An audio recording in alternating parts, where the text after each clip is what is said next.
Have you ever been so against capitalism that you wish a game existed where it's against it with you? What if I told you that game exists and it's one of the best indie games made with its charming story and gameplay? Obviously your first thought would maybe be that I'm lying, but nope. The game I'm talking about here is Pikuniku, and it's genuinely one of the most entertaining games I've ever played. So let's start this review!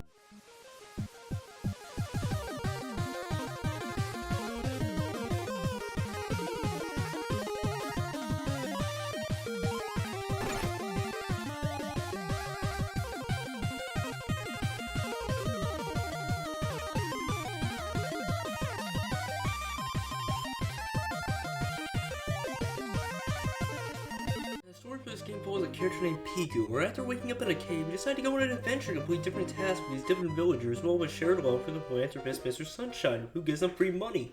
Which I mean, who wouldn't want free money? Hell, you offer me free money, I'll take some. But after we complete all the tasks for them, we go on to the second area, and we come across some rebels that say Mr. Sunshine, the bad guy! What? He just offered us free money! That's impossible, that couldn't be! But they need our help to try to stop him. So now, something I wanted to discuss is that the areas in this game are vastly different and unique, as you end up going from a small town to an abandoned mine to a research lab and a volcano. Now these areas make the game feel unique. The gameplay for this game mainly has you doing different tasks and puzzles for different characters while doing some occasional kicking or turning into a bee-like form. Some of these tasks are getting a pencil head, drawing a face for a scarecrow to scare off some birds, doing a rhythm game with one of Mr. Sunshine's robots to prove you're against Mr. Sunshine to the rebels. It's really varied though, as there's 7 different hats with their own special abilities to go with them, like there's a hat that lets you water flowers by different platforms, or x-ray glasses that let you see different areas.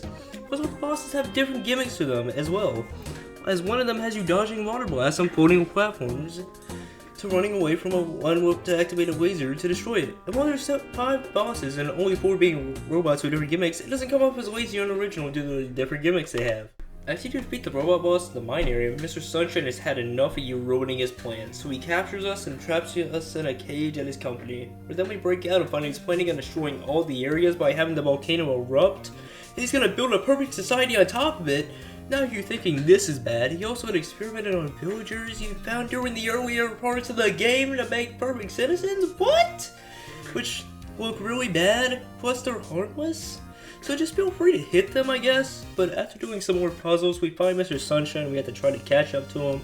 While popcorn blasts from his rocket on the back of his boat. But after we catch up to him, he decides to erupt the volcano anyways. But we have a trick up our sleeve, which is the power to walking up to him and just kicking into space. Yes, that's really the ending of the game, and it's honestly just really funny seeing that happen. Now since that's everything in this game, let's get straight to this review!